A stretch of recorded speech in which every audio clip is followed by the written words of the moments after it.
So we're dealing with the law definition of nationality, that quality or character which arises from the fact of a person belonging to a nation or a state.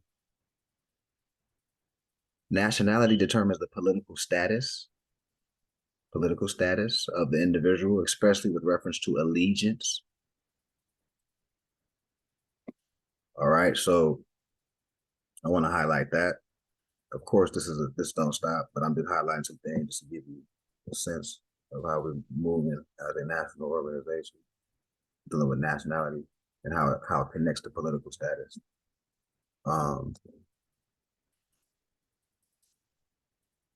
So one of the key words was allegiance. So when we're dealing with allegiance, one of the key words to nationality, the definition I read was allegiance. So I'm going to another law definition of allegiance. And we're dealing with obligation of fidelity. Now that, we know fidelity, I'm not going to assume, but fidelity just means loyalty. Obligation of loyalty and obedience to government and consideration for protection that government gives. The citizen or subject owes an absolute and permanent allegiance to his government or sovereign until he becomes a citizen or subject of another government. So these are just terms. Remember, we're dealing with law, and we're also dealing with international law when we're talking about citizenship as it pertains to nationality. So, we'll transition to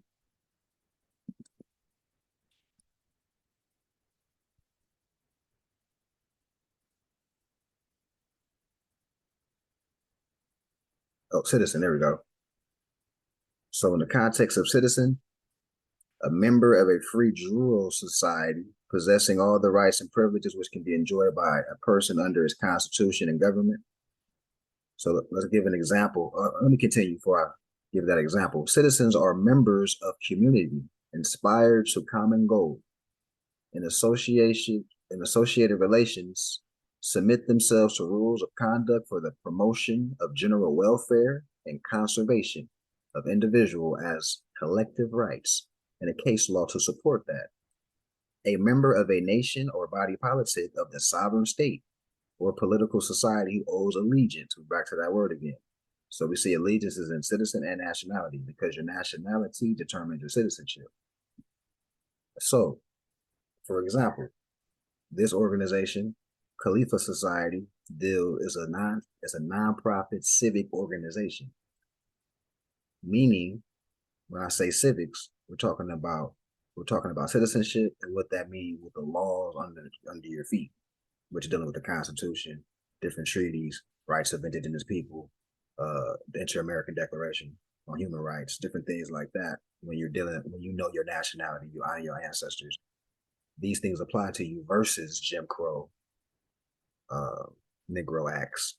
You're not looked at as 3/5, etc. So that's what a political status and dealing with citizenship and the responsibility of the person dealing with the organization, or when you're dealing with a civic organization, the duties of the members or the citizens, which is the same thing. Member, citizen is the same thing when you're dealing with a national organization. Dealing with a certain nationality of people organized, it's the same thing. So the duties become getting competent and letting this information get out there to our people that are considered minority, wards of the state, chattel property, Black, Negro, color, person of color, Latino, Puerto Rican, and Indian. We get this information out to our people that have been misclassified in the United States Census Bureau under these misnomers and are labeled ward of the state, not only because of how they identify, it's the behavior as well. They're not working together. They're not setting up businesses like other cultural people. It's because they don't know the illustrious history of how we was nobles, sultans, emperors on this land. Right? And that's why I told you, when you read the book, Brother Shakuti, you get, like I say, all the specifics. Like I said, this is for life. If it's a lot of information, I know you got questions, we're gonna answer those too as well. So you're a citizen of your nation state or your national organization, a member. So look, a member of a nation or body politic. So member and citizen, as you can see, is synonymous. If you're a member of a nation, You're clearly a citizen of it, right? Political society. Your nationality determines your political status. That was one of the elements of nationality. And keep in mind, we're dealing with law definitions, not Webster.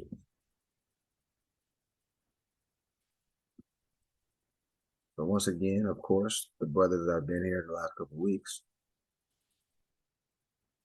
when we're dealing with, like I say, words like Indian, we can go to law where it states that any, or in this case, Lenape Indians, but this applies to any people that say they're Indian, that were formerly known as the Moors. So when we're saying Moors, we're saying the Aboriginal people of America, North, Central, South, Mexico, and the islands. That we're talking nationality, right? So here's once again, Sundry Free Moors Act 1790, where was a congressional record that brothers and sisters wanted to distinguish themselves as not being looked at as people that don't know their culture. And this is a South Carolina House Representative clarifying the status of the free subjects of the Sultan of Morocco, Mohammed bin Abdullah. And keep in mind, this was in America. He was a Sultan of America. The resolution offered the opinion that free citizens of Morocco were not subject to laws governing blacks and slaves. Now, keep in mind, these are the same people. And also keep in mind, they don't want to be looked at under the Negro Act if they've got tried for a crime. The Negro Act, remember, black, Negro, colored, these are not nationalities. These are brand names given by Europeans. So you have people that knew themselves on the same land that people that didn't. On the East Coast, we had the colonies, 13 colonies, and we had our people that was going to war. You know, they had us in the colonies, had our children going to Indian schools, and after a while, you thinking you got shit from somewhere else, and not the pyramid builders of America. All right, so then that determines your political status, if you know that or not, right? So we're talking about a treaty. All right, so let me scroll down. So the actual treaty of peace and friendship between Morocco and the United States. When we say the United States, what we're talking about is they used to be called the 13 colonies. Before they were the 13 colonies, they were one colony. That colony was called Jamestown in 1610. Before that colony existed, there was a negotiation, a relationship with a sultan here in America named Sidi Muhammad III, Al-Moroccan Sultan. Remember, when we say Al-Moroccan in Arabic, that just means American in English. So when we say Morocco, we're talking about North America, Mexico, Central America, South America, and the islands, Haiti, Cuba, etc. All right, not the Kingdom of Morocco, which is a French colony that got created in 1956. We're talking about 1787. The Kingdom of Morocco wasn't even existing at that time. So don't get it confused. We're talking about the Americas when we say Morocco. Now, who was the treaty with the home team, the Aboriginal Moors? Moor is short for Morocco. So our Sultan and the higher ups of the United States. Now, keep in mind, like I said, the first colony was based on our Sultan here in America, Queen Elizabeth I, which was a mulatto. They traded natural resources. And based on that, they also, like I said, in the Shakespeare play, Othello the Moor, they had like a little love affair. But politically, what was going on? They traded natural resources. Based on that, we allowed her subject citizens, her Slavs. What is a Slav? The blonde-haired, blue-eyed people that most people call white people. The modern European Slav, which is short for Slavic. We allowed them to essentially carry out jail sentences in colonies such as Jamestown, Louisiana, Georgia, all these colonies, all right? So that was a population, these Puritans, these Quakers, these Pilgrims, these people were Slavs. So King James was Queen Elizabeth's successor. That's why you got the first colony called Jamestown in Almarac, or in America, on the East Coast, which ultimately became Virginia. They're not telling you this in school, this back history on how these colonies just, right? They're making it seem like it's savage Indians over here. tents and teepees, not Taj Mahal style buildings, right? That we know they blew up to the best that they could, or stuff they couldn't successfully blow up. They call Area 51, where the modern man and woman can't go over here. It's stuff like that. That's stuff that they're hiding, right? Because they want to perpetuate the story that highly melanated people in North America got shipped off the boat from Africa. That's the only context, not that we was the rulers and sultans. And the founding fathers of the United States were calling our elected official, our sultan, our emperor, your majesty. Thank you for allowing us to come over here. Because they know the backstory about their higher up, Queen Elizabeth, King James, and the relationship of our sultan over here. They know they're foreigners, right? So if you don't know this information, you're deemed minority, which is another law term for people that don't know their culture or history and political status as it pertains to the land under their feet. You get deemed ward of the state. So here's a treaty between our Sultan and Benjamin Franklin, Thomas Jefferson, all the people that we got taught in school as the founding fathers of the United States. That's true, but the United States is not America. So we need to know the difference. It's a body politic of Europeans, British, French, Irish. So another example would be our Sultan and King Louis had a similar relationship that we had with Queen Elizabeth and King James. That's how you get Louis, Louisiana, right? We had our Sultan in the Netherlands higher up. That's how you get the Dutch with the York family, New York. That's a Dutch colony, right?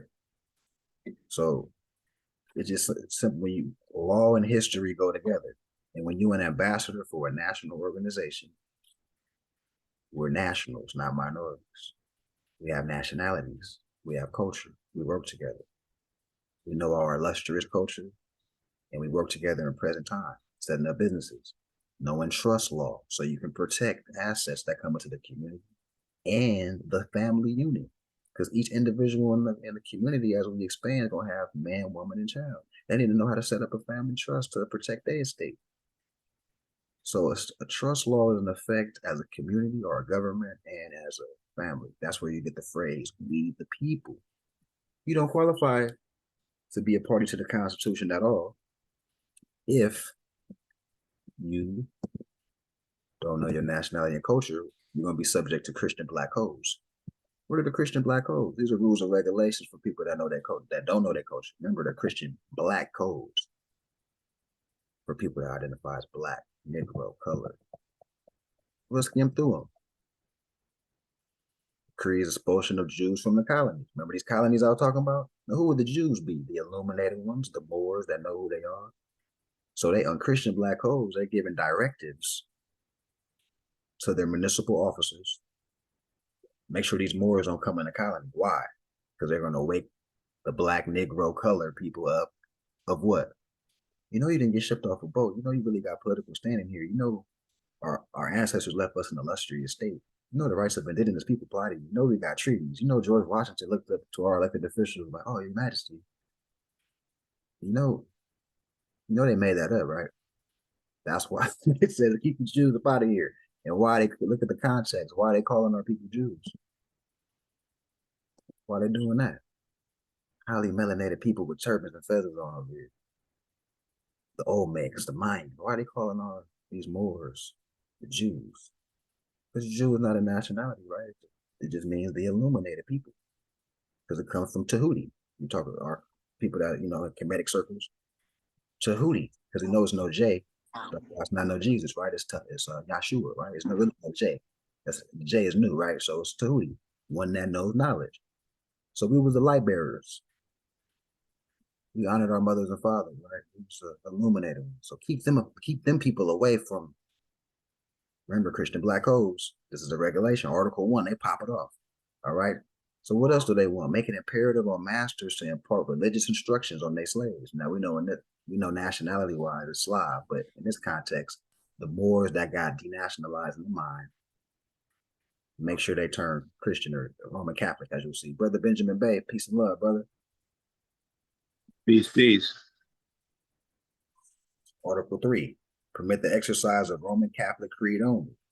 So you see they getting specific, right?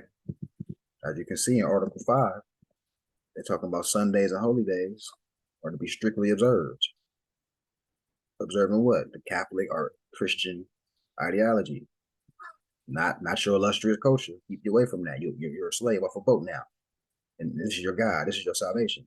All Negroes found that work on these days or to be confiscated. If you ain't at church getting brainwashed, you're gonna be confiscated. Confiscated. What year was this? 1724. What year was the Sundry Free Moors Act? People that knew who they were. 1790. Not too. We ain't talking about the DC time. Nothing ancient. There's people that knew who they were not too long ago and distinguished themselves. Like, look, bro, we see the fraud. If anything happened, we ain't getting tried under the Negro Acts. This is South Carolina, 1790. This went down. Nothing off in BC time. All right, so any questions on that, brother Chakudi, before I transition? Because that was my recap. That was a recap mode, brother Benjamin Bay. Did you have something queued up after I get done? Yeah, I put a little something together. Okay, for sure. Right. All right, Slime. Shakudi, how you feeling, man? You got some thoughts? Man, it's a whole lot of info to take in, man. I never heard stuff like this before, so it's just listen and hear it for what it is. I mean, it's always good to hear something new that challenges your thought process and what you've been told. So, like I said, with new information, you always have that oh shit moment. Excuse my lingo, but this is a no shit moment for me right now because this is stuff I've never heard before. So, definitely thought provoking. Wow, peace and love, bro. I'm glad to hear that, man. That's beautiful. That's a divine aspect of the truth, man. So now I want to hold on. Somebody else. I'm gonna transition to a couple proclamations that are in every city hall. Matter of fact, specifically, Chicago, Illinois, under the office of Mayor Raheem Emanuel, a proclamation was entered into the records December 22nd, 2011, stating what? I'm gonna go through the list. What is it stating? Here's a couple examples. In honor of Moorish American Holy Week, to the Moorish Americans whose ancient forefathers are the mothers and fathers of the human family, stand in these days. Hold on 1 second. Let me get the Empress in the chat. So I'm gonna rewind. I'm reading the congressional record that are in the United States city halls, talking about our nationality of people.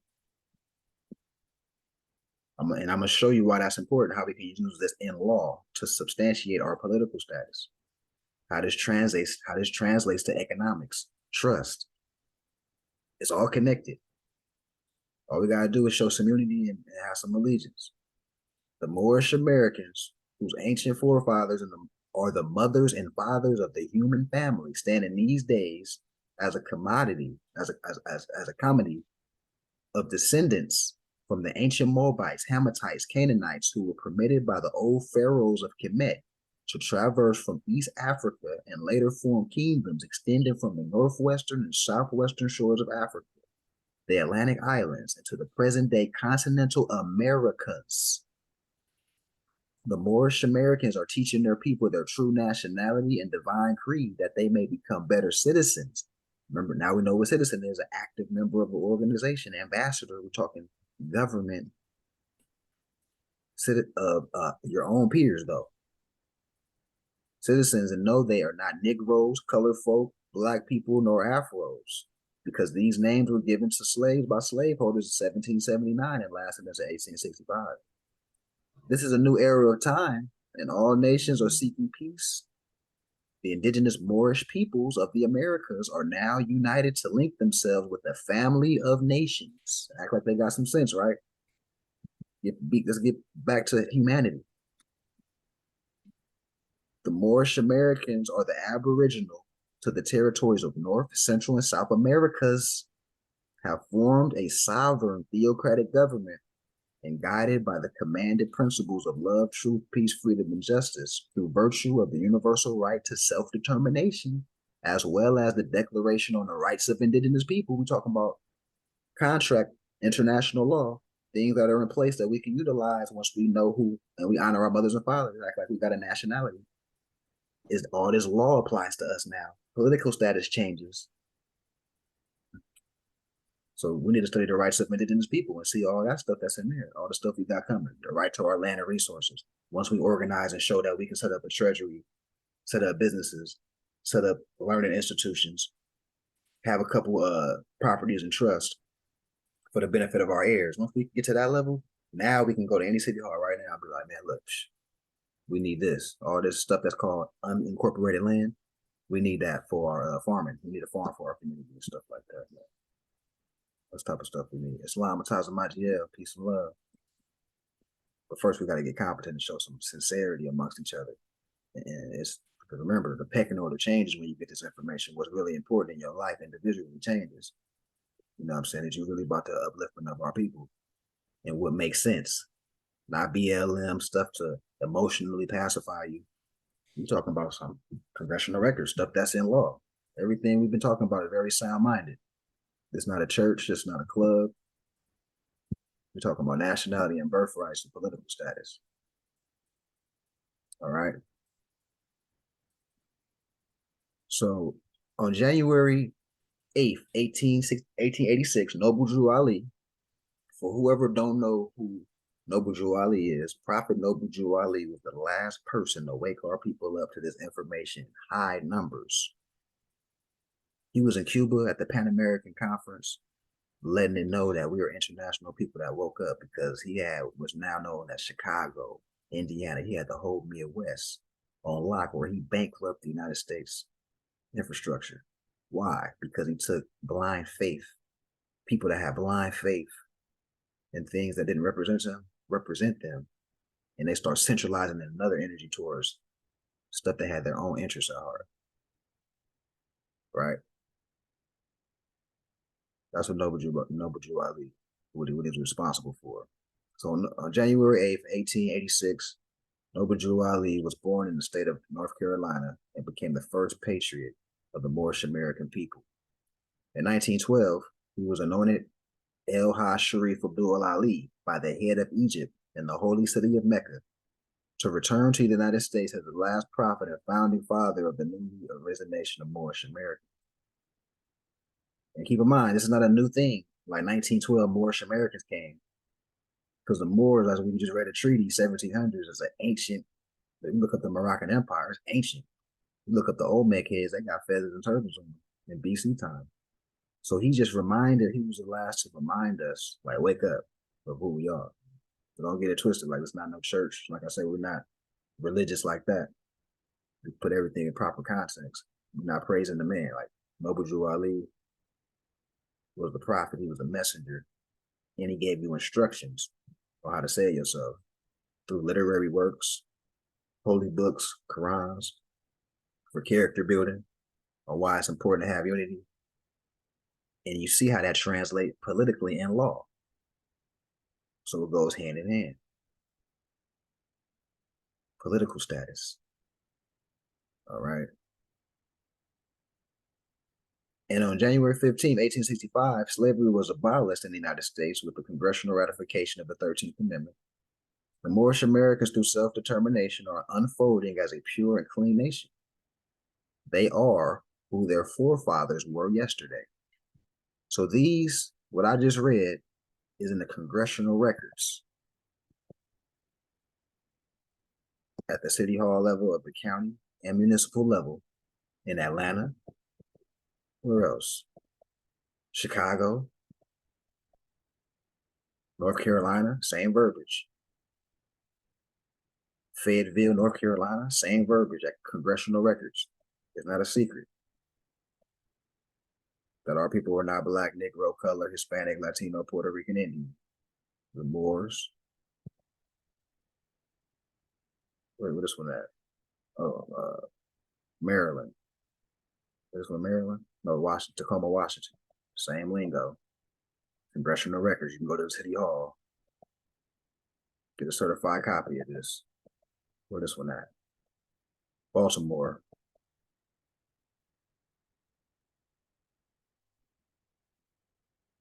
Where this? Oh, Little Rock, Arkansas. the mayor's office. It's no secret. Why do you think these things signed off by the mayor in the congressional records? Of course, they're not talking about this like how we're talking about it on ABC and Fox. But we know these dudes are Freemasons. You know, their whole thing is to leech off the people. So of course they're not gonna make it just that black and white. But there's crumbs out there for people that got some divineness about themselves who want to actually organize and move a certain way. It's all here. It's all here. All right.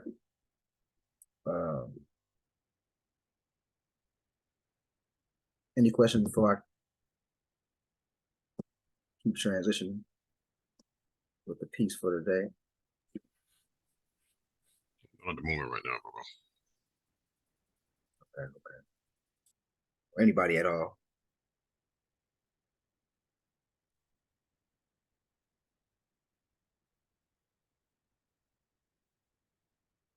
Okay.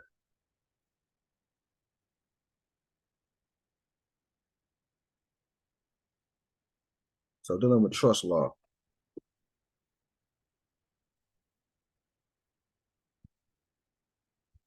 Dealing with trust law.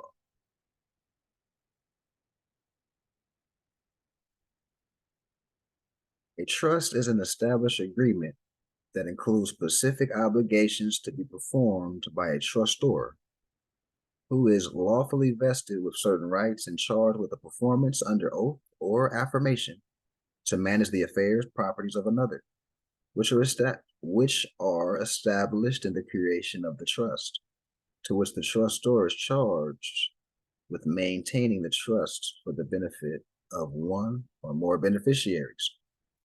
A trust must consist of, at minimum, two parties, the trustee and the beneficiary. Trust normally consists of three separate parties: the grantor, creator of the trust, i.e. the creditor; the trustee, the administrator of the trust, the debtor; and the beneficiary to the trust, the person to whom the trust was created for benefit of.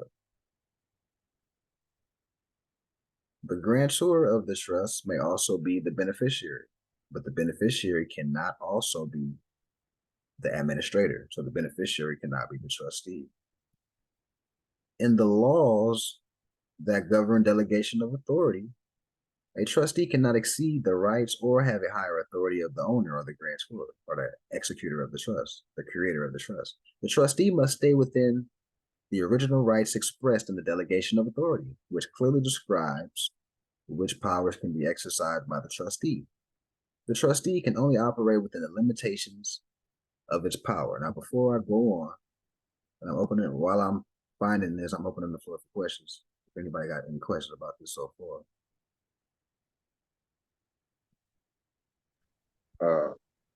Yeah, the trustee, that means that's actually us. That's you know, doing the signing and all that, correct? Is that what they're talking about?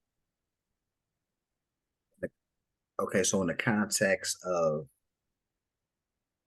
for example, like Khalifa Society, right? Uh-huh.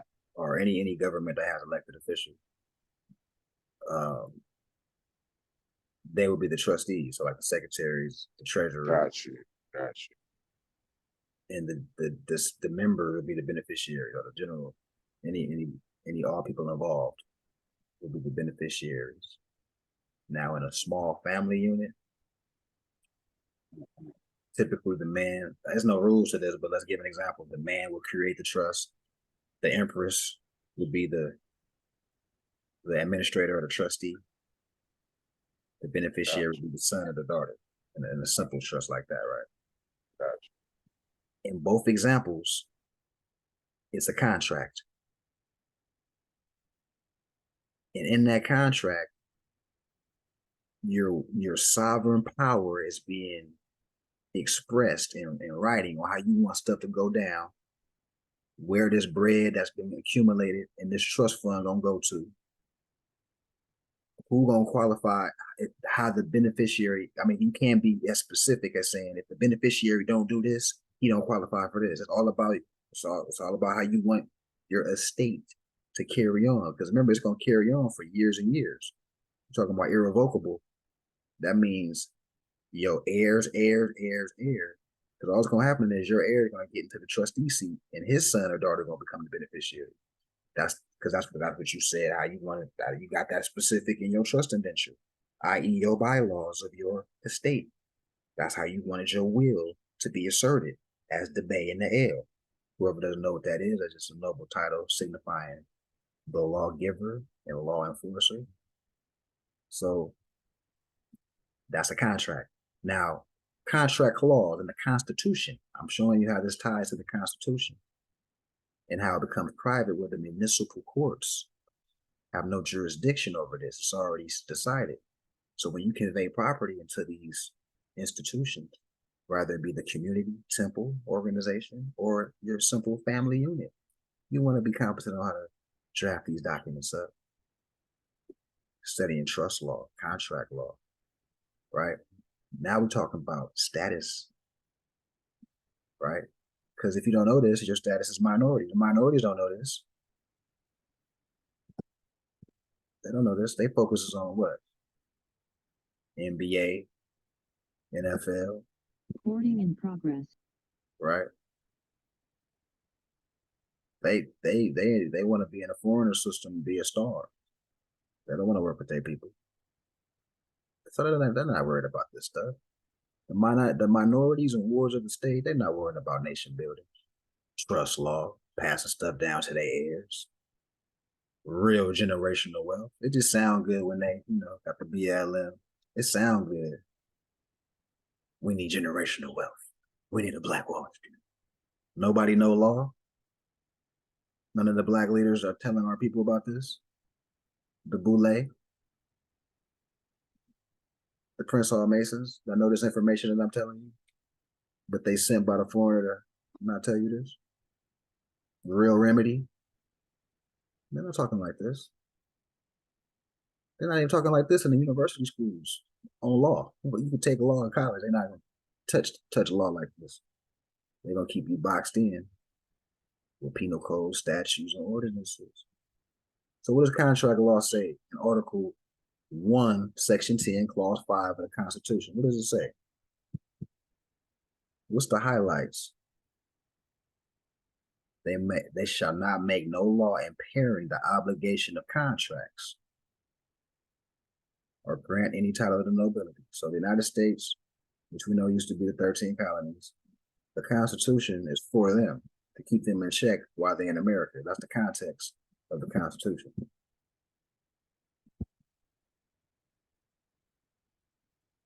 Exactly. Brother Kazim. Right, those essentially what you call a sellout, right? The Boule, Prince Hall Masons. And that's from the position of them knowing this info and knowing it's another way. They just choose to get rich, misleading our people, right? The foreigner dang the carrot in front of them. Like, man, I'll make you powerful and wealthy. Just keep it on this page. All right. That's what he's referring to when he says the word sellout. All right. So back to the piece on trust law. Now that you know that a trust is a simple contract, and matter of fact, since I brought the treaty up, that's where I wanted to go to. I brought the Treaty of Peace and Friendship up. A couple elements in there for the brother Shakuti is who are the parties involved. You got the Moor, which is short for Moroccan. Al-Moroccan in Arabic is just the equivalent in English of American, the true Americans. We went through something that showed you that the Indians is a misnomer. The proper term is Moor. So we know Indian is so, they're trying to pass that off, even though we know this is not Hindustan or India, is the true Americans, the indigenous people. We just read House Resolution. The Moor is Aboriginal indigenous to the Americans.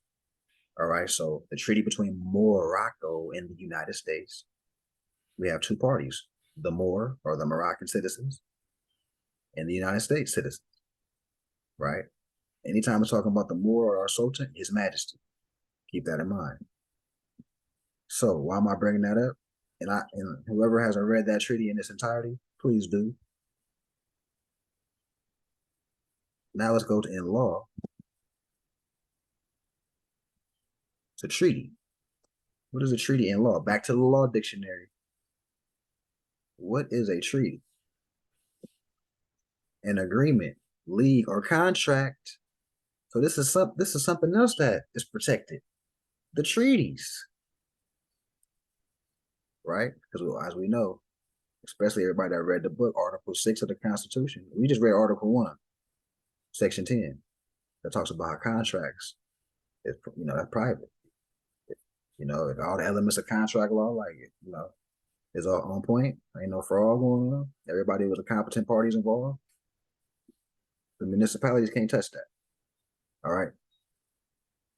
Treaty. I'm sorry. Article 6 states that all treaties before the establishment of the United States are the law, just as well as the Constitution. And let me just bring that up so you can have a visual, actually. So we can have some clarity. Of course, most of the Moors know this information, but I also know that it's new to a lot of people as well. So we got to do our due diligence and be patient with our people. Article 6.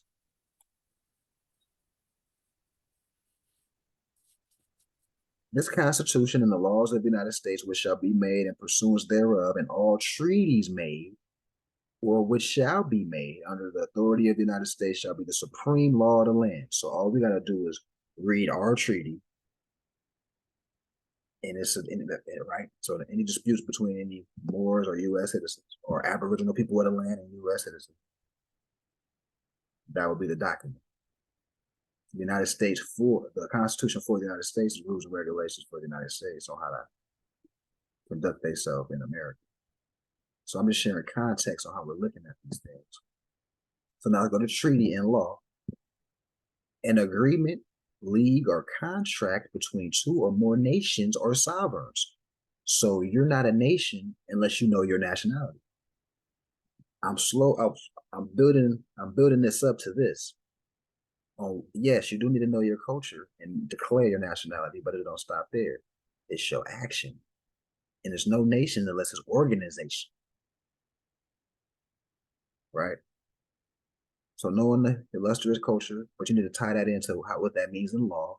Link up, that means unite, right? And expand.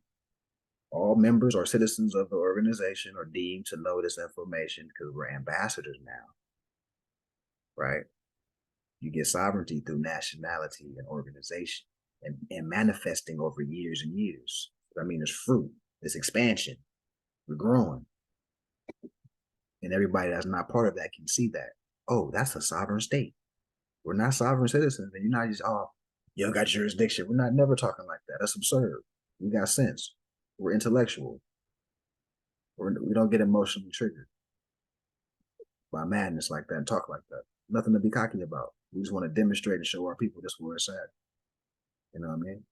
That's all it is. So now, once you're thinking like that, nation or sovereign, all right? Signed by commissioners properly authorized. Now, who the commissioners properly authorized? Remember, we had a sultan, an emperor. That's an elected official. The people elected him. Our people elected him. To do what? Sign treaties on our behalf. Be the ruler. When we say ruler, that doesn't mean tyrant. We're talking about etymology. A ruler is a measuring stick. A measuring stick of what? The mental condition, competency, structure of the people. He the face, like, okay. And okay, let me keep reading. I'll get carried away with examples. So a treaty is not only a law, but also a contract between two nations and must, if possible, be construed to give full force and effect to all its parts. Right? That's the contract. That's the jurisdictional line. So you're talking about jurisdiction is based on you knowing who you are, organized with other people that know who they are, set up infrastructure. That's why we say do for the treasury. You want to have an economic system So as the treasury grows, we got businesses that we can investment money, or like I say, when we start putting property in trust or claiming adverse possession of abandoned property, we start making claims on it, or it's under the temple ownership. We need capital to fix it up. Oh, we've been saving. Oh, like other people that got sense and nationality, Chinatown, Koreatown. That's called political science. It's easy to get up out of poverty. It's all in the mind. You know what I mean? Like I say, if we waking our people up to be part of this, it's gonna happen faster. If we just had once again a classic example, if we just had 100 members involved in what we're doing right now, 100 citizens paying $10 a week dues, 40,000 every 12 months, $250,000 every 3 years, that we generating just on paying taxes to our own stuff that really represent us. So, you know, it's just a different mind state. So now, what is an ambassador or representative of an organization or nation state? An ambassador. I kind of said it. I said it out. I gave y'all the answer, but it's an ambassador. What do ambassadors do?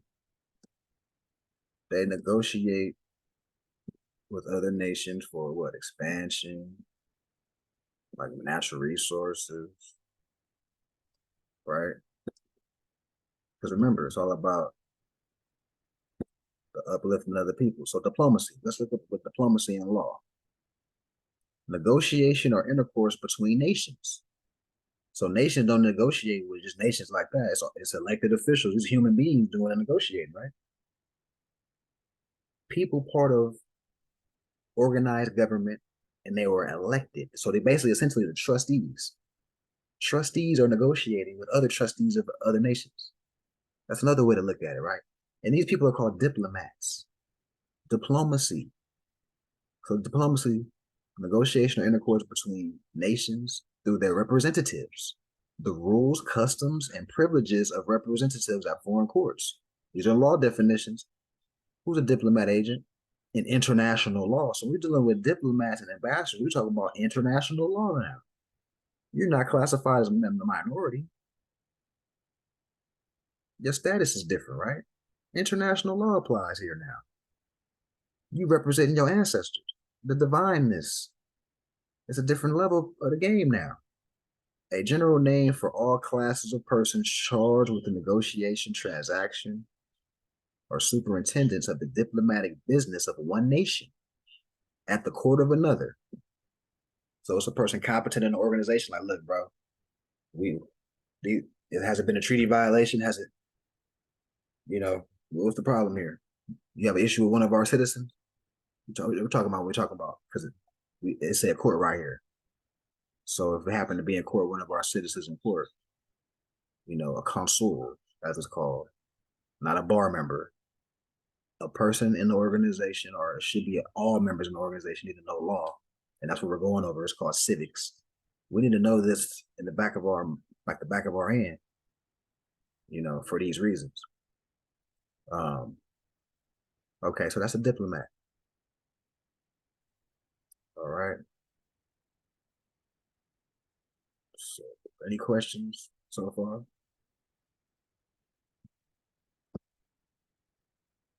So here is the divine constitution for Moorish America that was enacted by the brother we was talking about earlier, Prophet Noble Drew Ali. And now you see why. Because it signifies order and structure, rules and regulations for a nation state of people who got discipline, economic structure, allegiance. Because remember, allegiance was the highlighting factor of nationality and citizen. Right? Oh, and while I had this up, when you record a declaration of trust, it's private. It does not need to be on the public record. Just because there's some extra information I was just looking at. I wanted to go through a state actually too. Law definition of a state in law. The interest which one has in lands, or an other subject of property, right? So of course, when you establish a trust, of course, your inheritance, you are going to have interest in the property. If you're saying, oh, this property is for the benefit of my heir, and I'm the trustee, I'm administrating X, Y, Z, of course you have interest in that land. So allegiance, once again, which why it's a highlight, because what does allegiance mean? Some people just remember, keep focused, you're dealing in law, what allegiance means when it deals to your people. Allegiance to his government. That means you have allegiance to the script of the organization.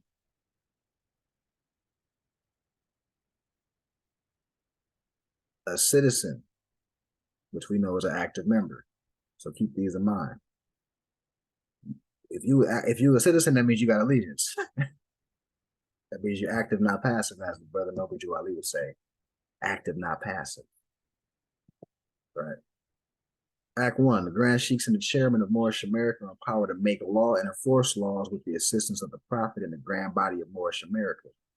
The Grand Sheik is to assist the assistant Grand Sheik is to assist the Grand Sheik in all affairs if he lives according to love, truth, peace, freedom, and justice. And it is known before the citizens of Moorish America. All meetings are to be opened and closed promptly according to the Circle 7. And that's a Quran. It's a Quran for those who don't know. And love, truth, peace, freedom, and justice. Friday is our holy day of rest because on Friday, the first man was formed in the flesh. And on Friday, the first man departed out of flesh and ascended into his father, God Allah. For that cause, Friday is the holy day for all Muslims all over the world. Love, truth, peace, freedom, and justice must be proclaimed and practiced by all citizens of Moorish America. No citizen is to put in danger or accuse falsely his brother or sister on any occasion at all that may harm his brother or sister because Allah is love. All citizens must preserve these holy and divine laws, and all citizens must obey the laws of the government because by being a Moorish American, you are part and parcel of the government. And like we talked about last week, we saying parcel, we're talking about part of the land. That's why we can make land claims under the rights of indigenous people, amongst other laws, and trust, and must live the life accordingly. No organization or government of Moorish America, but now we know what organization is, simply saying government. No organization of Moorish America is to cause any confusion or overthrow the laws and constitution of the said government but obey thereby. So any constitution, for example, you go to khalifasociety.org, we got bylaws. We also can use these as well. All temples can use this. We have governing factors, or you can call it a constitution, you can call it bylaws, which is the same thing. All right. Obey those laws, have allegiance. We just read what allegiance means. Stick to the script of what we're talking about. That's how you invoke the divinity, the consistency, the diligence. With us, all citizens must proclaim their nationality. And we are teaching our people their nationality in the divine creed that they may know that they are part and parcel of this said government, and know that they are not Negroes, colored folk, black people, Ethiopians, because these names were given to slaves by slaveholders in 1779. And that's the same, we're reading the same verbiage that was in these proclamations that are in the city hall that you can get on the congressional record out the city hall, certified copy. Lasted into 1865 during that time of slavery. But this is a new era of time now, and all men now must proclaim their free national name and be recognized by the government in which they live and the nations of the earth. This is the reason why Allah, the great God of the universe, ordained Noble Jew Ali, the prophet, to redeem his people from their sinful ways. The Moorish Americans are the descendants of the ancient Moabites who inhabited the northwestern and southwestern shores of Africa. All citizens must promptly attend their meetings and become part and parcel. In this context, part and partial, because you're a part of, in this case, Khalifa Society is the Moorish organization. You become a member of this Moorish nation state. You become partial of, you're a part of the, all the members, one person to represent the entire body. So you become part of the organization. So you're partial in that context. Part and parcel, we're dealing with land. As far as your nationality, dealing with your political status, dealing with your land claim status as being an indigenous, right? That's different. Moorish Americans must pay their dues and keep in line with all necessities of Moorish America, and then you are entitled to the name faithful. Husband, you must support your wife and children. Wife, you must obey your husband and take care of your children and look after the duties of your household. Sons and daughters must obey father and mother and be industrious. Meaning, when we say industrious, business minded, having your own business, whether it's creating products, you're transacting business, and ideally the business will uplift humanity at the same time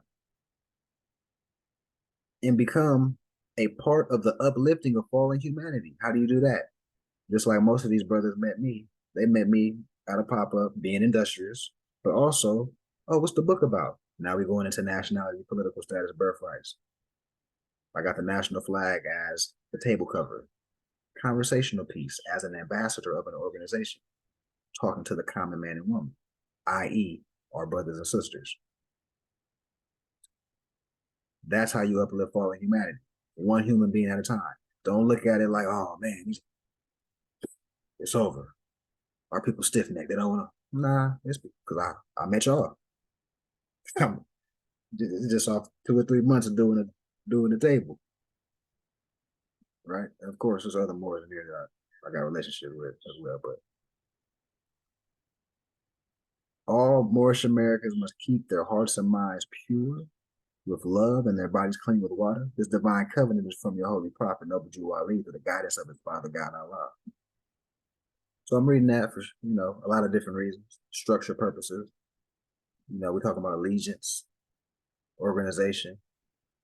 And keep in mind, when you're not a minority, you're a human. And just reiterating this fact, the brotherhood, Declaration of Human Rights, right? We're not 3/5. We're in a human family now, like we read in the Declaration, in the proclamations. Article 1, dealing with brotherhood. I can't keep stressing that the most. And it means the sisters too. We're talking about just having a clan amongst our people. We say brotherhood, sisterhood, it's the same thing. Togetherness. Why is that in Article 1 of the Declaration of Human Rights? Because when you work together and know culture and it reflects in present day time, you invoke divine law. Nature works with you, propels you, and makes what you're doing happen even faster. It's a different energy. Any questions for Brother Benjamin Bay? Has something queued up. I'll continue on the trust law demo next week. I'll continue it. But yeah, any questions on the floor about anything? I do have a question. I'm just curious, bro. Why is it that with all this wealth of information that you're sharing, not even a snippet of it is shared in the academic circuit? Because of what you call the General Education Board. And that was around 1902. And it was implemented by Frederick T. Gates and John D. Rockefeller, grandfather. And the mission statement was the Rockefellers run the public school system. right. And that was the beginning of the curriculum, of how they perpetuate history today. That same version of history, like we got shipped off a school boat, that was on purpose to make us docile and not participate in the affairs of men or know how to run government. Well, it's basically a programming. Exactly, on purpose. Hmm.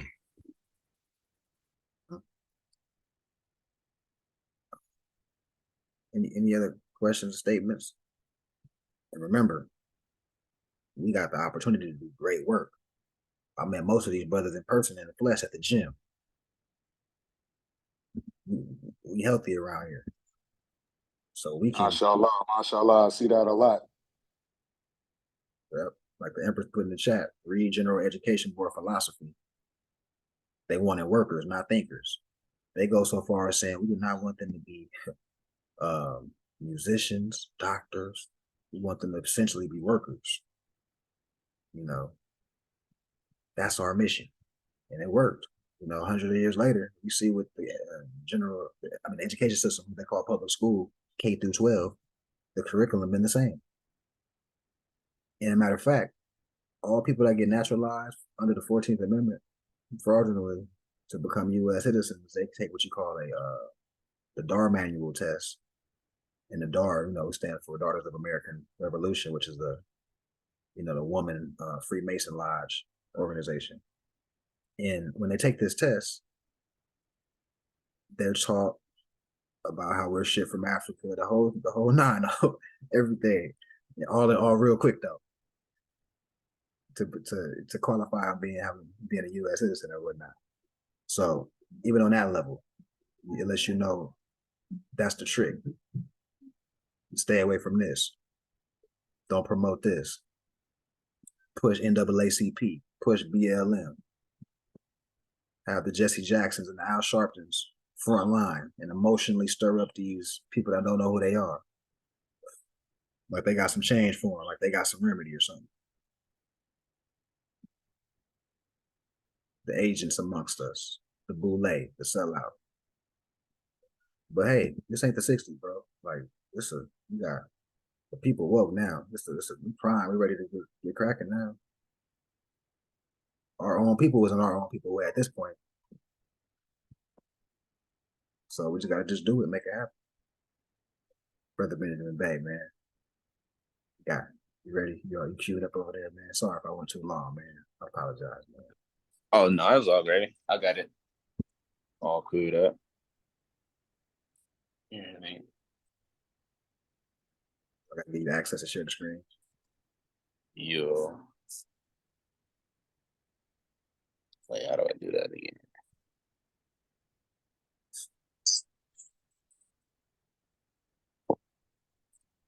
I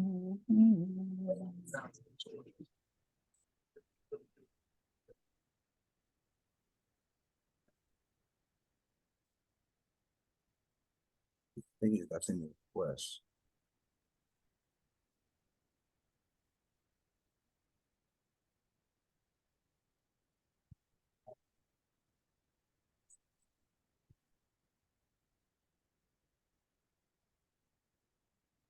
I just auto accepted our request, so if you happen to do that, I think it should give you access.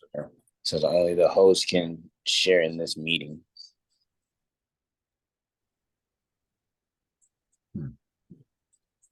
Oh, okay. Let me see something. Okay, you try it now. OBT. All right, I got it.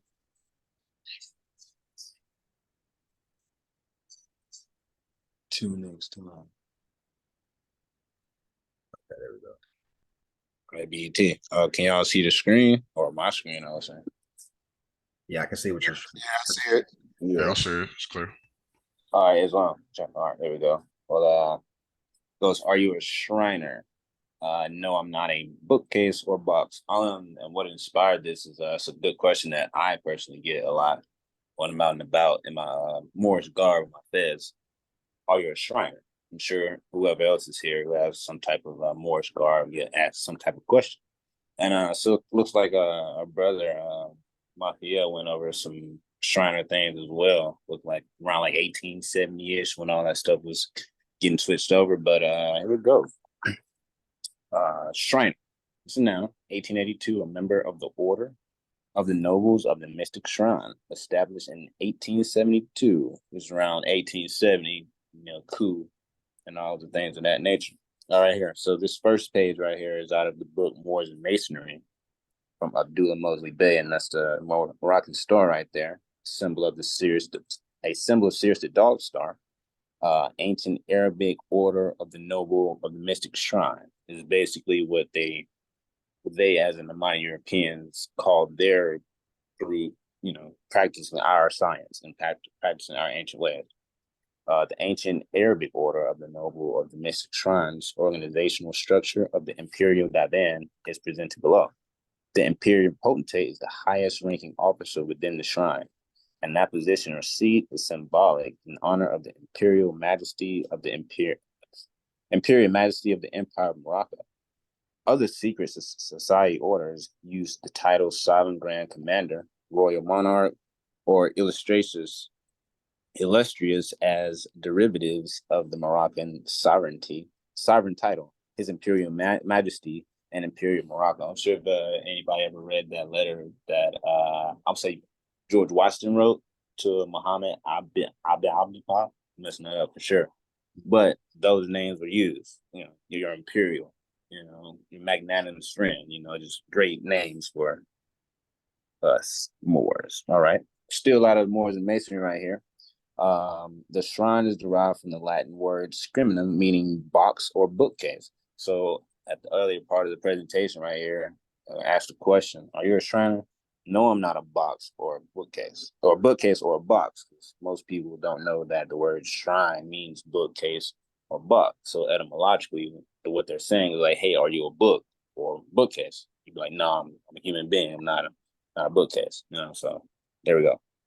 It is a container or replica of sacred relics. Indeed, the Moors have had such great impact on civilization that the Moorish history, Moorish heritage, Moorish culture, and Moorish philosophy command attention and respect, exposing the history and extensive diplomatic between the Moroccan Empire and the European powers will reveal to the public the true political reasons why European Masons have created the shrine honoring the Moors. And this goes back to what brother was saying earlier about, you know, why this isn't taught everywhere. Why? Because they want to promote their power as in the European. But, you know, Moors and Masonry shows that, you know, political relationship that we had with them, showing our authority, not saying like, oh, we're better than blah, blah, blah, but the record shows, you know, what level we were speaking from and what position. You know, it just is what it is. Divan is derived from Persian Dawan and it is the Moroccan Empire Council. The Divan is a chamber cabinet or council of high-ranking Moorish government officials who serve as a cabinet of advisors to the empire. So just think of the UDIS right now, you know, the three branches of government right now. So exactly how they're running it, they just like pushed us out of the way and just walked into the buildings and running it how we were supposed to run it, but just repel people in there. And a few, you know, Morisco in there. The Grand Vizier is the head of the divan. And viz means to see, like vision, VIS, things of that nature. So any position like that, you the overseer. So think of that, you know. The title Grand Vizier or the overseer of everything can be compared to the prime minister. A vizier is a high-ranking Moorish official. Vizier can be compared to minister or secretary, as in minister of foreign affairs. And who would foreign affairs be? The minor Europeans who are on foreign land, you know, speaking to Moors. So to go back to what bro was saying about ambassadors, the European had ambassadors that would send here to talk to high-ranking Moorish officials, you know, so they can travel this land and, you know, and all that things of that nature without being, you know, apprehended by the Moors. An empire is the supreme or sovereign ruler of the empire. Sultan is another title of the empire. Sultan is derived from sulta, meaning authority or power. The United States, European occupational colonial power represented as the government in quotations, have observed the Moorish divan and its functions, the Moorish government. So are you a shrine again? No, I'm not a walking bookcase of my ancient foremothers and fathers' information. You know, it resides in me from the study. You know, so I am what I study, or you are what you do. You know what I mean? Divan replaced by the word department. The United States European occupational colonial power functions the Moorish divan under the term presidential cabinet. So think of those, you know, Casablanca houses in Washington, D.C. All right, here's an example of how to use shrine on a word or scrimmage. So how do you scrininium in a sentence? When a number of rolls had a carried from one place to another, they were put into a box, scrimininium or capsa. And that reminds me of the great book burning. So that could be an example of a shrine. You know, our sciences, pretty much everything we was teaching and learning and expressing to the world to build civilization, that would be the shrine. So the great book burnings that the Europeans did, you know, with the crusades and that nature, those are scribes, those are shrines. Those aren't like people. People say a shrine or like a person, a pen down says like, no, it's a book. Kind of like one seen Hey Arnold. She didn't have a book, but she had like some kind of structure and remembrance of him. It's kind of weird, kind of odd, but to be still around. The which is kind of made me think about the Mighty Europeans is kind of wild. They're like, Shorty from Hey Arnold just, fantasizing over in a closet or a room. It's kind of wild. But hey, do you think?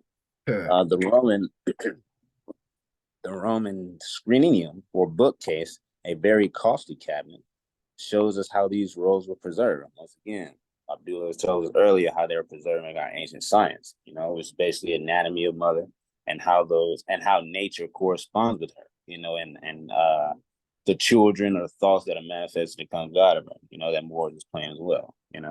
And this right here, I would say, Latin is another language, so unum scriminum. I'm not even gonna try to butcher that, but that would clearly say be Latin. You know what I mean? Right there at the bottom. I want to screenshot that. Boom. The origin of shrine before the 1000s. Middle English shrine, Old English screen, cognate with German shrine, Dutch shrine. We just try to do that. Latin scrininium, case of books or papers. Other words from shrine: shrineless, adjective; shrine-like, adjective; unshrined, adjective. We could throw black in there. I just did that just to go with the adjective, but those are other examples of shrine use. Right. All right, we got past imperial potentates. All right, so I'm reading this. This is going to show how they put together the actual shrine. All right. The European Masons proudly donned the Moorish fez as a badge of honor for conquering the Moroccan Moors in their land. Now the European Masons wear the Moorish fez, symbolize their claim of Moorish nationality, sovereign authority. But don't let the word sovereign, throw you off. So don't try to singly identify yourself as sovereign. Every time you see he uses the word sovereign, he has the nation, somewhere around it. So it's like a group of people, not just one person.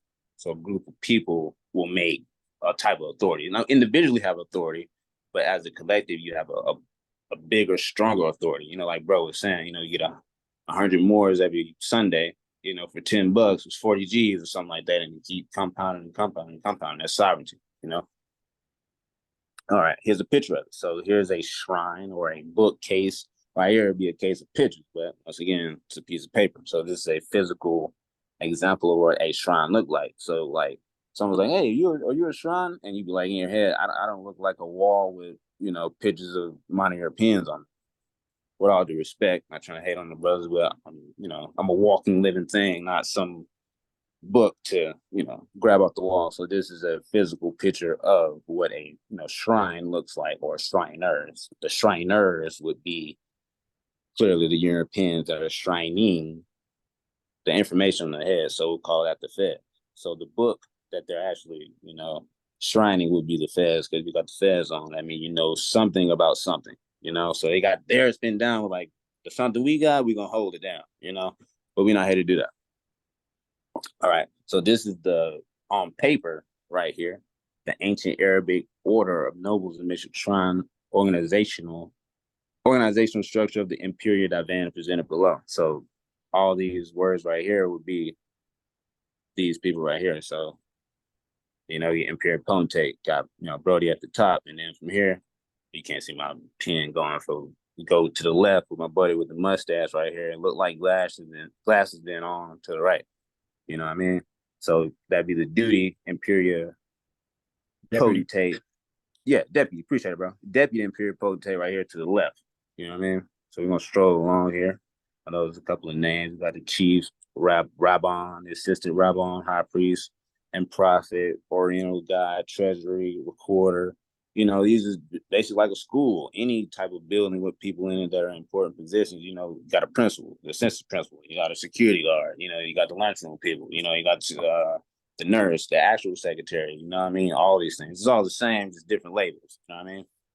It's, human beings working together as a unit. Excerpts from treaties, what bro was saying earlier, once again connecting the relationship between Moors and modern Europeans, between the Moroccan Empire and the European powers revealed the imperial structure of Moroccan Empire. So we always wondered about, organization. And bro said that earlier about organization. Grab Moors and Masonry, and you'll see immediately the organization. So, like Noble Ali says, he's going to leave the European here long enough to teach the government. It's been over 100 plus years. They've been running it how we're running. They didn't do anything new. They just stepped in, put the cool shirt on. Was like, oh, you look fly. Not knowing he just took getting all the juice from the other person. That's not really his shirt. It's not really their knowledge. It's not saying like, they're not worthy. Everyone here is worthy of, self-sustaining, but you don't use that knowledge only for self. The sun just don't shine on one part of the land. The sun shine everywhere, But moving on, it's preserved within the ancient Arabic order of the noble of the mystic shrines. Organizational structure of the Imperial Divan. Notice the title Divan or Department in excerpts of the following treaties. And right here, once again, the excerpt treaties from between Moroccan Empire, European powers. Yeah, we just ran over that. Abdullah Bey is making sure we get that in our head. You know what I mean? So honors Abdullah Bey. All right here, we have the Imperial Empire of Morocco / Sultan of Morocco. You have some titles here: Shriners. I'm not sure what MOBPER is. Anybody have any knowledge on that? Could share it. Then Scottish Rite, Shriners, Imperial Potentate, Royal Monarch, Sovereign Grand Commander, Illustrious Potentate. These are the titles of the various buildings or Mason groups or Shriner groups that they have spread across the land. All right. The crescent and star adopted by the European Shriners, the ancient lunar and Venus calendar suppressed. So most people will see a sword and a medallion here right now, but it's really the suppression of ancient moon calendars and economic science. So basically, feeding yourself, economics. They're taking over economics. That sword is like, hey, I can't, travel down the road away, throw my rod in the water and catch a fish and go home.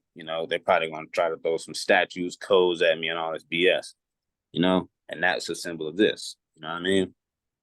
Or anything you would like to do that you want to preserve yourself. The modern Europeans have quote unquote conquered it, by conquering mother. So right, you have mother, and then the star in between that is us or the children. You conquer mother, you automatically conquer the child because mother and the child are connected. You can't take that apart. So right here, the image, the crescent and moon star, scimitar and shrunken head displayed by the Shriners, European Shriners right here, at the top. And you got the Arabic, Egyptian, and all that. So you see that piece right there. It's mother, but that's Egyptian as well, or Moors. So they kind of still preserving it within the names. The Moor's scimitar or sword displayed above the Moabite Moorish woman's head, crescent moon, 5-pointed star represents the Europeans conquering, defeating, subjugating the Moors in their own Moorish land. The bro went against, he was spoken about earlier, in the 1870s and the 1920s, or 1908, 1902, with the educational board, So that's the subjugating, after you conquer and defeat, you start subjugating. You know what I'm saying? Crescent and moon, a symbol of the lunar calendar, how we feed ourselves, extremely important. The symbol of crescent moon can be found everywhere in ancient world culture. This ancient symbol can be found on seal impressions, steles, pottery, amulets, clay tablets, cylinder, weights, earrings, necklace, wall murals, etc. Sir Leonard Woolley. Steles. Oh, steles, pretty It's like saying steles. stone. It's like saying like the Moabite stele or Moabite stone. It's just stone. Heard that. Carvings. Sir Leonard Woolley excavated a temple in Ur honoring the moon. The moon and the artifacts on it. Right there, you see the word on, but it says on it. Let's get into a little more, but I just wanted to make sure we got this excerpt right here explaining, the Moorish. The Moabite crescent star. So now that we explain that, here's a picture of it, and you see the logo of the Shrines International. But now we know some information about this logo. That's not their logo. You know what I mean? It's ancient principles. It's kind of like looking at a spoon and a fork. putting it on your shirt like it's a pen, but it's a utensil for eating, you know? Not saying you can't do that, do your thing, but it will behoove you to learn how to use the fork. Yep. But real quick, brother, also, like you just explained, the moon representing mother, and that's where you get the mother-son principle as well for the term Mason, right? Mother-son, Mason. Mhm. Well, and like the brother just explained, they're trying to cut you off from the principle, which even dictates inheritance or passing down stuff, right? Inheritance, because all life comes through the woman. You need woman in the culture to even have the baby. So they want to cut off that principle to destroy the family unit. I just want to add that in. That's why my It's all. Good. Shriners International describes itself as a fraternity based of fun, fellowship, and the Masonic principles of brotherly love, relief, and truth. There are about 200 temples across North America, South America, Europe, Southeast Asia. The organization founded the Shriners Hospital for Children. You know what I mean? So it kind of sounds like what Noble Drew Ali set up and what he wanted for Moors, you know, for the Moors children. You know, we want to have fun. We want to fellowship with one another. We want to use these brotherly and sisterly love principles, you know, for relief. You know, we want peace on this earth. We don't want, you know, friction with our brothers or anybody else that wants to come in contact with it. You know what I mean? All right, here we have a modern European, William J. Florence. You know, in 1870, there were several thousand Freemasons in Manhattan, many of whom launched a Knickerbocker, that's great, Knickerbocker cottage at a special table on the second floor. There, the idea of a new fraternity for Masons stressing fun and fellowship. I don't know why I see the word fun. Like, what kind of fun you got like that? I don't know. Was discussed together. Walter M. Flemings and William J. Florence, man's right here,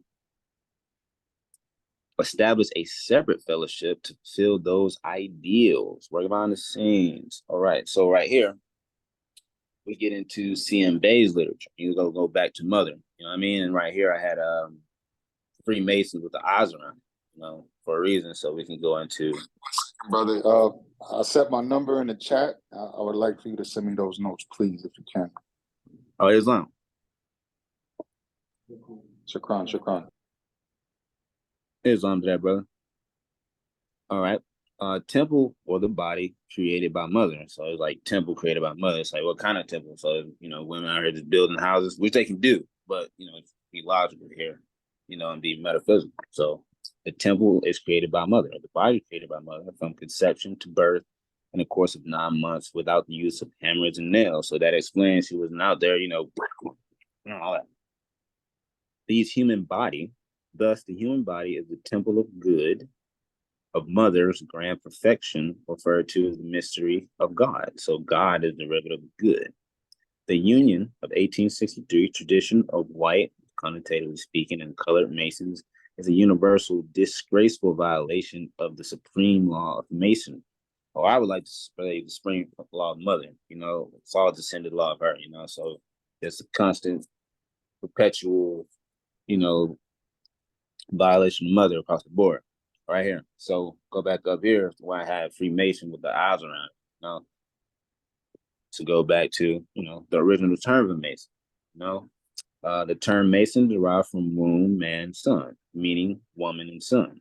Wo is negative, womb, and man is positive, meaning the powers of woman and female are responsible for the creation of sons in the course of 9 months, which makes woman supreme master creators of both female and sons.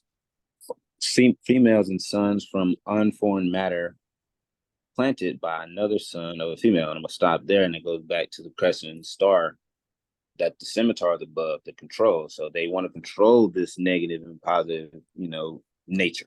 You know what mother is doing to populate Earth. They want to put a hold on that, and they have. You know, so they've realized, learning the ancient science, that mother is a major, probably only key in this. You know, to understanding everything. So you get her, like bro said, you get everything. You know, you get the trust. Now the trust is set up with them now. They got what the trust is about. Mother holds the inheritance, children. You know, they're going to keep perpetuating everything. Phrase together spells woman sons or woman and son. All right. Whoa. was struck out, and N was struck out, leaving Ma, phrase with son, which spells Mason or Mason. Thus, woman, sons, and children. Reproduction compromised the great triangle 3 in 1 of universal supreme creation of humanity. Woman has no father, neither a husband. Woman has no father, and neither a husband. Woman has no father, and neither a husband. For all males sprung from her. Where women come from, no one knows. This makes her a widow. All right. And I wanted to put this at the top about Mars, right now, because people, a lot of violence is going on, so and people have to use violence for for a situation, are ignorant people. Like if you have to slap somebody to get your point across, all right, just go back, learn self. All right. So Mars governs the force of action and evolution of Jupiter and governs the height of human progress every 144 years, supported by Mars, the planet of action, but definitely not for war amongst civilized masses of humanity, as you have been taught to believe. So you don't need to be getting tanked. Not saying people hear it, but what we see on the TV and all that, when they force us to see, that's not the way. That's not peaceful. You don't need to grab tanks and blow up people's homes and all that to, have a conversation between two sons and their society. And I don't say their societies, but the societies have to suffer because two sons don't want to see eye to eye. That's kind of crazy. It kind of reminds me of the movie Troy, where he was like, "I'm not fighting. He took your shorty. He didn't take mine." I'm paraphrasing, but that's kind of what it is. Like, I don't need to do that. It's unnecessary. Uncivilized masses of humanity have to fight and destroy one another. So face the fact and ask yourself this question: how can a nation protect the freedom and civilization which it has never had? How can a nation protect the freedom and civilization which it has never had? So I actually,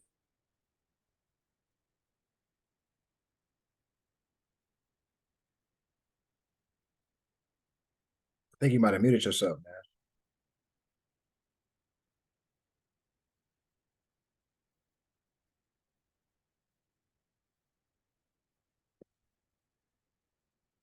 Brother Benjamin Bay, still, we can't hear you.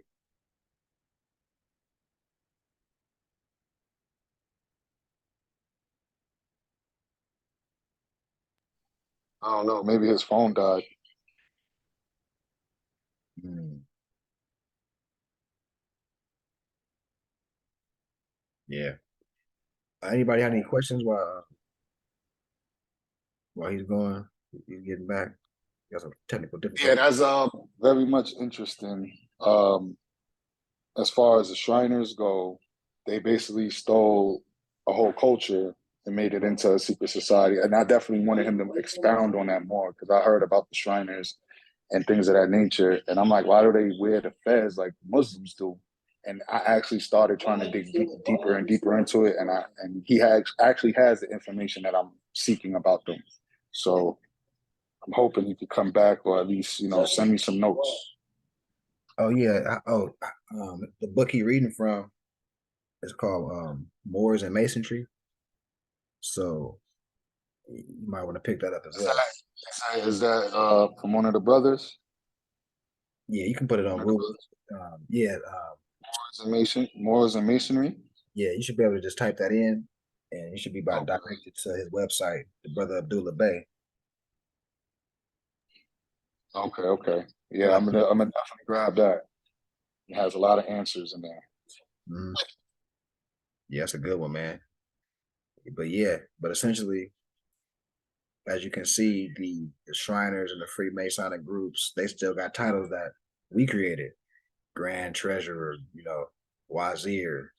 And they just took our stuff and just kept it going. They got, and then remember, that's the great Masonic secret. Always say about the Albion people that they're the great hijackers of society. Right. I've always said that, and because everywhere they go, they take a piece of their culture, make it into their own, and then make it seem like that's not a part of our culture. Right. Right. And that's why in the demonstration today, I went into the political status, why they're keeping it a secret. Because you see what it's tied to. Your nationality determines your political status, and your status. We didn't look at law definition up, but we look up status in the law. it determines your relationship with your estate. So if your status is chattel property, ward, minority, that means your property, and property can't own property. So when we're dealing with trust law, nationality, and political status, it all goes hand in hand. So it's back to the competency, knowing what it is and what it ain't. And as we see with the Freemasonic people, they know they wearing a Moorish fez. Why do you think they wearing a Moorish fez in front of the people that think they black, Negro colored, you know what I'm saying, Latino, Puerto Rican, Indian? You know what I'm saying? They showing you it's a Moroccan address. It's a Moorish signifying the original people of the land. That's the secret. And they were, you know what I mean? And you know, they take death oaths to keep this stuff secret, bro. Like, so that if they going that hard, you know, this clearly is where it's at.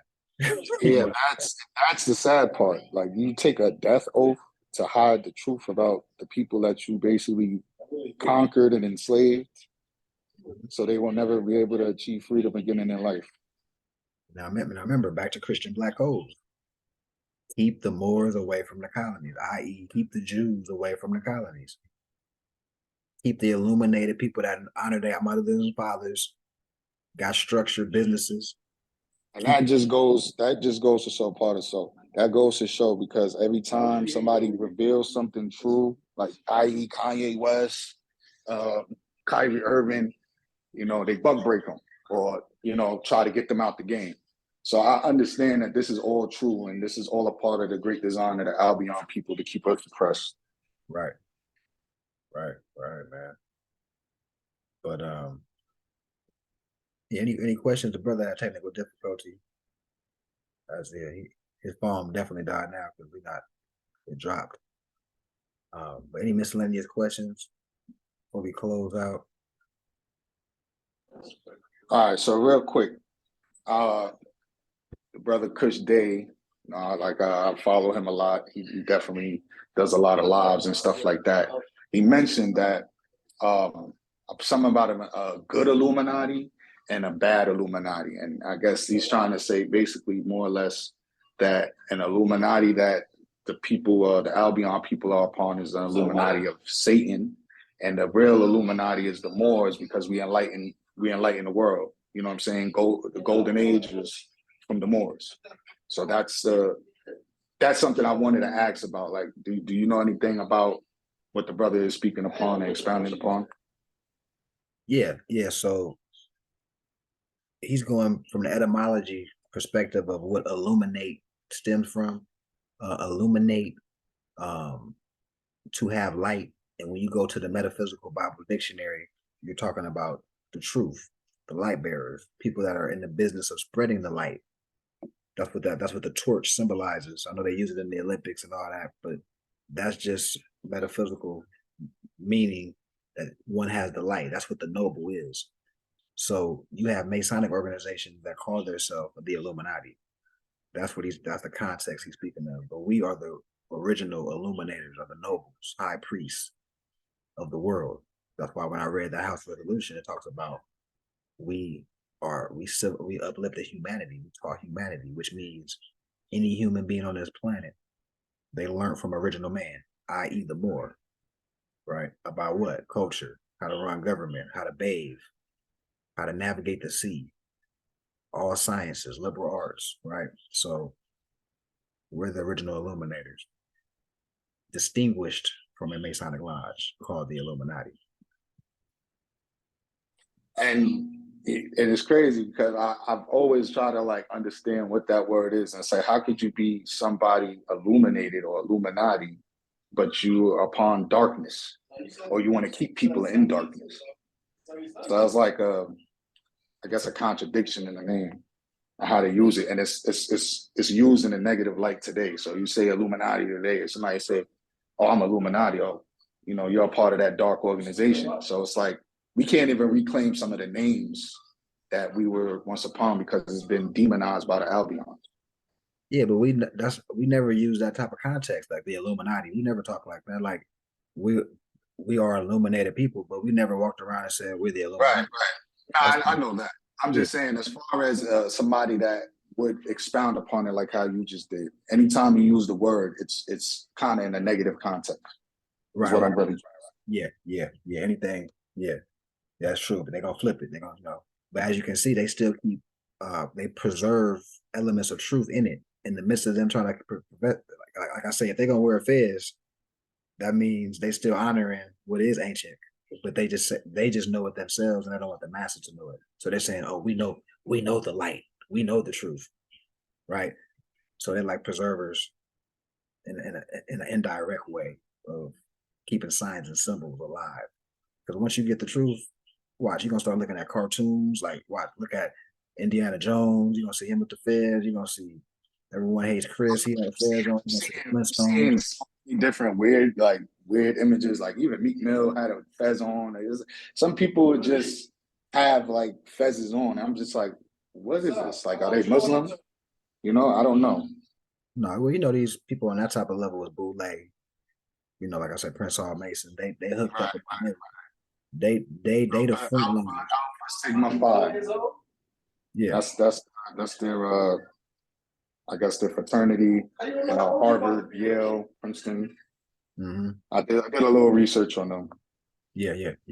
Definitely sellouts. Definitely sellouts, and definitely here to guide the people into darkness and not light. Yeah.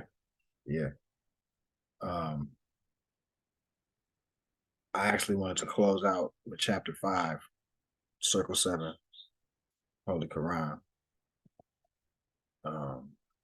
And just do one more round for questions or statements, and then we'll just officially close out for today.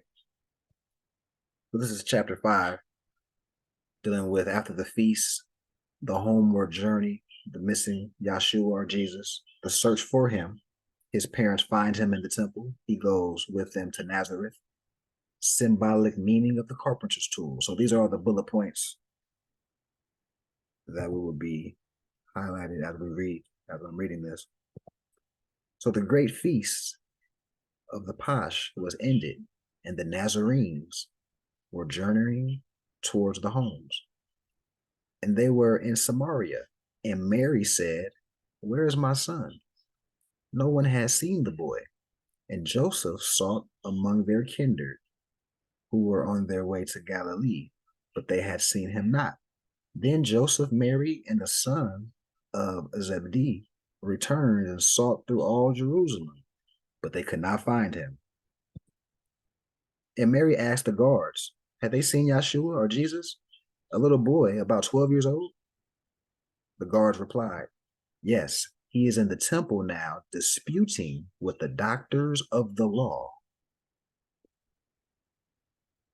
Yahshua, 12 years old, disputing at a temple with the doctors of the law. And they went in and found him as the guards had said. And Mary said, why, Yahshua or Jesus, why do you treat your parents thus? Lo, we have sought 2 days for you. We feared that some great harm had overtaken you. And Yahshua or Jesus said, do you not know that I must be about my Father's work? But he went round and pressed the hand of every doctor of the law and said, I trust that we will meet again. And then he went forth with his parents on their way to Nazareth. And when he reached their home, he wrought with Joseph as a carpenter.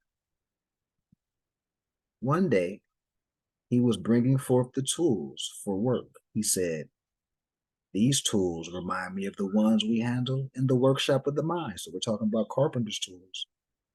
Remember, Yahshua had carpenter's tools.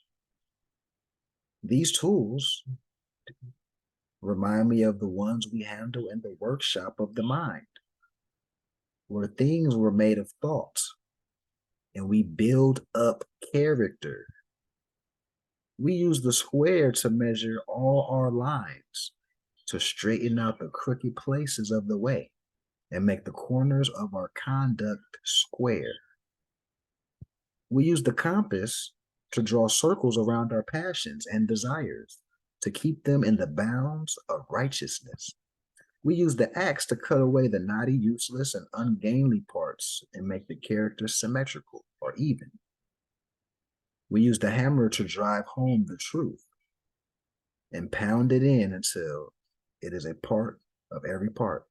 We use the plane to smooth the rough, uneven surfaces of joint and block and board to go to build the temple for the truth. The chisel line, the plummet, and the saw all have their uses in the workshop of the mind. And then this ladder with this trinity of steps, faith, hope, and love, on it we climb up to the dome of purity in life. And on the 12-step ladder, we ascend again. We ascend until we reach the pinnacle of that which life is spent to build the temple of perfected man. So as we're reading that chapter, we say Yahshua, a young man, disputing with the doctors of the law, people trying to doctor the law, right? We see him with carpenter's tools. Of course, we're not talking about Home Depot, literal tools. We're talking about character, conduct, how to keep it in line, a compass on how to see if you're out of line or in line with your conduct, relations with your people. Back to the structure. Now we're talking about, remember the definition, even though we was in law, we was still invoking religion, because religion is a lifestyle and culture of the people. And that means what? Nationality, the quality or character. Why does every era of time we had our people that reminded our people at large that we need to get back to honoring our mothers and fathers and get back to that character or quality that was so divine and noble. All these empires we had, gold and silver hoards, all these, we know how to plant, feed ourselves. We was the best merchant. That means we're the best businessman. We're the creators of business on creating the science of how to do business.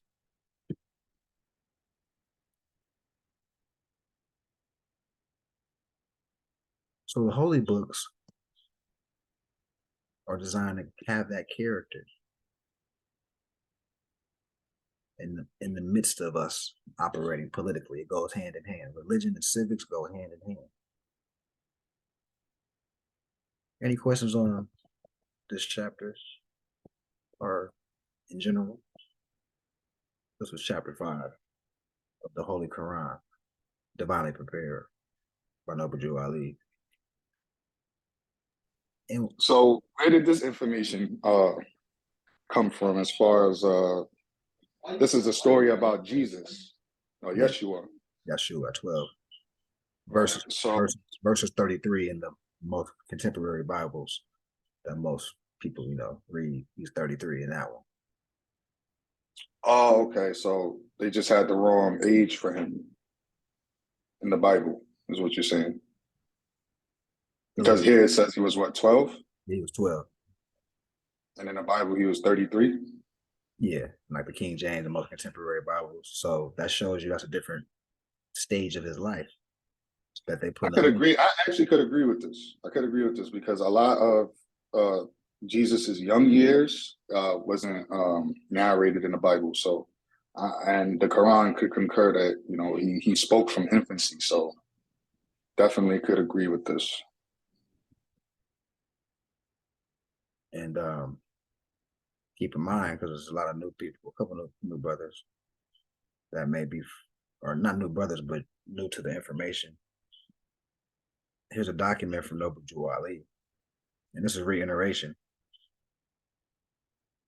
that the Moorish Holy Temple of Science deriving its power and authority from the great Quran of Muhammad to propagate the faith and extend the learning and truth of the great Prophet Ali in America, to appoint and consecrate missionaries back to ambassadors or diplomats of the Prophet, and to establish the faith of Muhammad in America. So this, how he, remember, the Noble Jew Ali at this time, we talk about 1912 to 1929, is when the brother was on the scene, waking our people up to this info. And he knew our people was heavy in the church. And to mention, he is the first Muslim that was documented in America. Facts. right?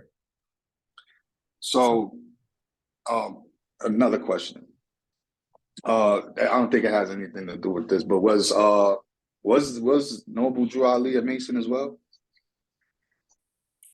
In the context of mother son, he was a son that came from a mother, but he was not part of a Masonic lodge. Okay.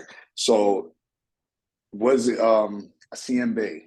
CMB, right? I believe I read a few things from him as well. He was considered what, a Mason as well, right? But he was a part of a lodge.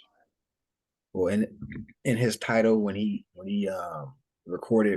got recordings recorded in the Library of Congress, such as the Zodiac Constitution, which the brother read earlier, an element of that, which talks about instructions for like when you go into the European municipality courtrooms, they can't tell you to take your fez off. It's different instructions like that. It's recorded in the Library of Congress. But what I'm getting at is his title after he recorded documents, he'll say the Free Moore Master Mason 360 degrees.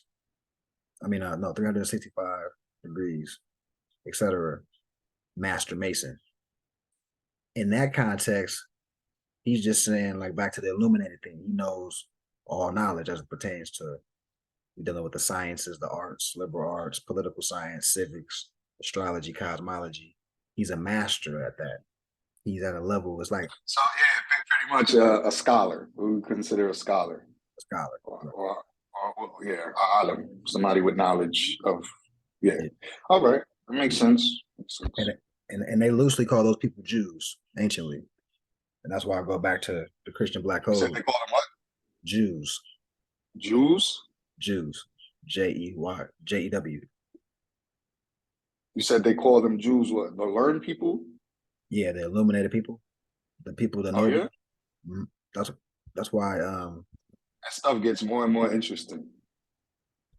remember Seriously. remember we did the demonstration with Christian Black Codes, Article 1.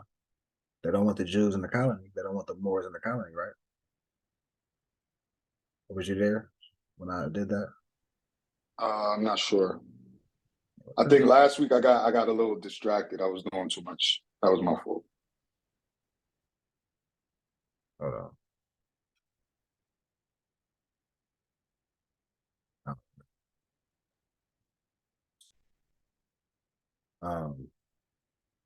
I had a Christian Black Code, but essentially, Article 1 of the Christian Black Codes, which is rules and regulations for people that don't know that culture, not working together.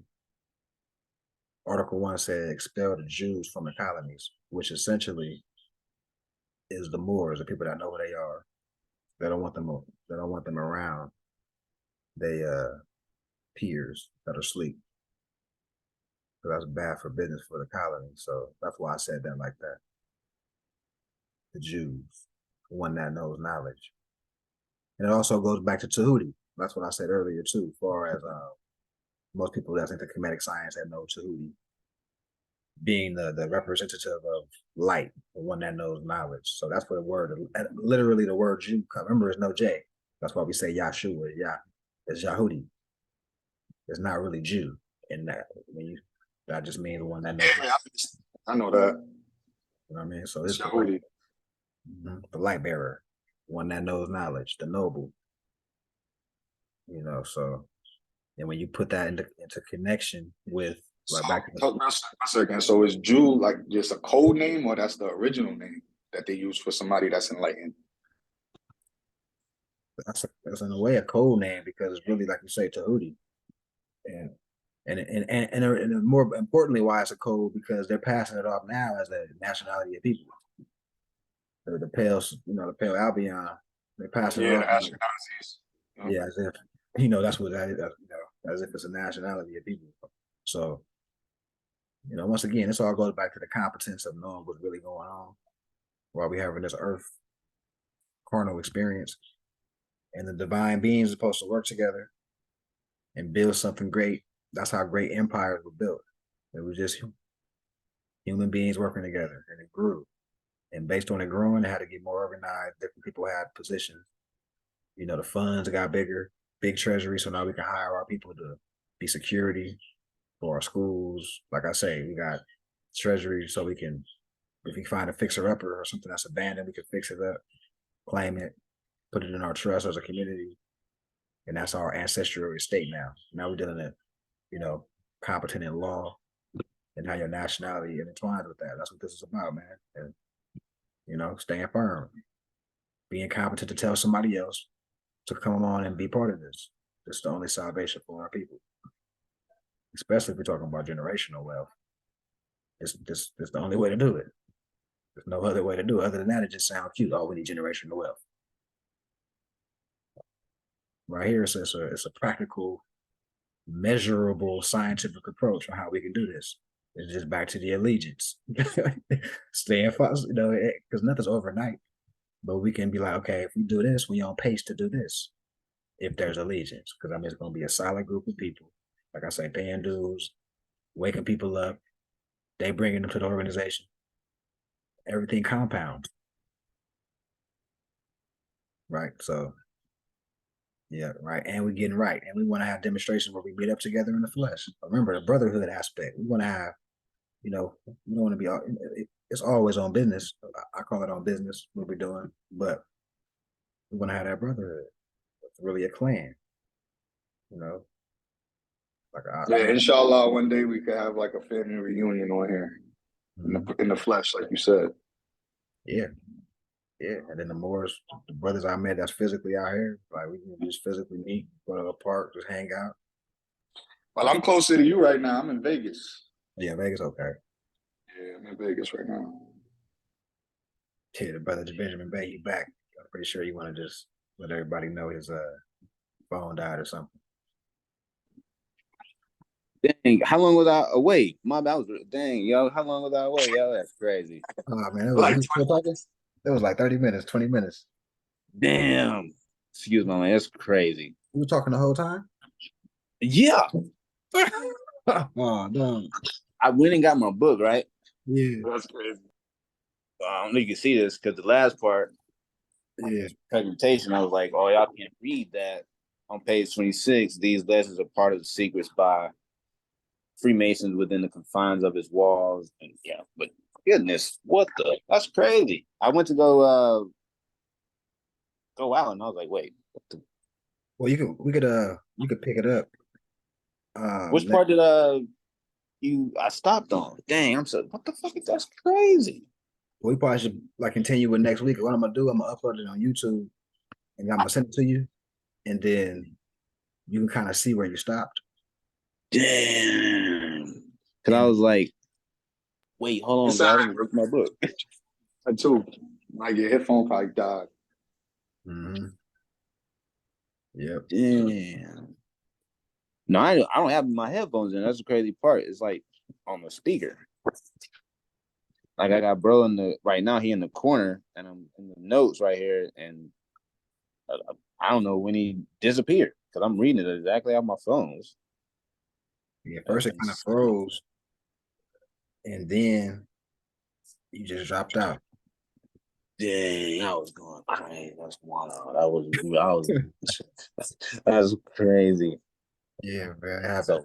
So, No, it was cool though. I'm pretty sure. Yeah, definitely a lot of information. Definitely pick it up next week. Yeah. So I'm teaching myself for 30 minutes. Yeah, that's cool though, man. Repetition, man. It's appreciate you guys' patience. Wow, that's crazy. Well, I kind of did like a lightweight narration while you was out, just kind of like connected some dots and stuff too. So we wasn't just sitting here silent the whole 20 minutes. Dang, I'm playing the video. No, I was like, yeah, here's the last part right here. I'm like, I'm gonna read y'all this last part because it's cut off right here. Let me go grab a book. I go to my book bag and I come back. I'm like, wait, where'd bro go? It's all good, man. It's all good, man. Anybody had any other thoughts before we close out here? Peace and love. Salam alaikum to all the Moors. Definitely looking forward next week. Also, I was listening when someone sent their phone number for me to send them the notes or something like that. I don't see it in the chat anymore. If you want to send your number, I could screenshot and send you the notes. Whoever asked that question when I was presenting. they put their number in the chat. Yeah, that was me. That was me, brother Kazim. You put it back Yeah, in if the you chat. don't, yeah, if you don't mind to put it back in there, because I don't see. I went to All right, I got you. chat, bro. Because I do remember that for sure. Brother Trey, you got something? Oh no, I ain't had nothing. Okay, I thought I it was was, just saying shalom to everybody. oh yeah, peace and love, man. Shalom and salam alaikum. Yeah, shalom alaikum. That's like the second time I've been cut off presenting to Greg. Yeah, man, you on fire, man. Oh, wow. That's how they do. All right, so everybody, you got that? You got his number? Oh yeah, I screenshot it. Okay. Well, yeah, peace and love, everybody. Once again, everybody can hit me anytime throughout the week, Text, brother. and we can build on whatever. Everybody, like I say, think of their title, their appellation. Whoever haven't thought of one yet. If you want to converse during the week on how to go about that, or brainstorm, talk about the Morris title, declare your nationality, etc. That whole process. If any gray areas, just hit me up during the week. Outside of that, I'll see everybody next Sunday at 11 a.m. California time. And peace and love, everybody. Peace and love. Peace and love. Salam. Peace and love. Peace and love. Islam. Bye.